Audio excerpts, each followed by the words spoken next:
রঞ্জিতা ভুল জায়গায় গেছে তো।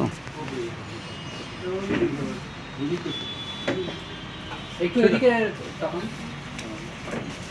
ঠিক আছে। দাঁড়ান ভাই, আপনি এত হাতটা উপরে তুলছেন কেন?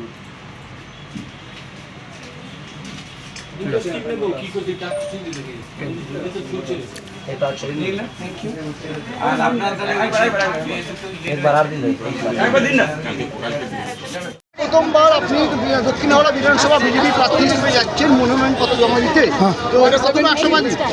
কতটা আশাবাদী এবারে আপনি? 100% আশাবাদী, 100% আশাবাদী।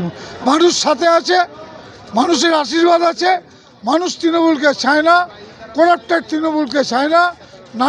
নারী নির্যাতনের জন্য তৃণমূলের উপর ক্ষুব্ধ, চাকরি কাটমানির জন্য তৃণমূলের উপর ক্ষুব্ধ। সমস্ত জায়গাটাই আজকে তৃণমূলের বিপক্ষে আছে। আমি 100% আশাবাদী, আমি জিতছি, বিজেপি জিতছি। হ্যাঁ, মানুষকে সারা না পেলে কথা বলতাম না। জিতে আসার পর আপনার প্রথম লক্ষ্য কি থাকবে? প্রথম লক্ষ্য যা আমরা প্রতিশ্রুতি দিয়েছি সেগুলো কাজ করব। আমাদের তৃণমূল প্রার্থী গতবারের তিনি যেখানে শেষ করেছেন সে কাজগুলো করতে পারেননি, সেখান থেকে শুরু করব। বন্দে মাতরম। না, আমি ওইরকমভাবে টাইম শিডিউল কিছু নেই। গ্রহ নক্ষত্র যারা মানেন তারা মানেন, আমি মানুষের সঙ্গে আছি। মানুষ যখন আশীর্বাদ করবে তখনই আমি যাব।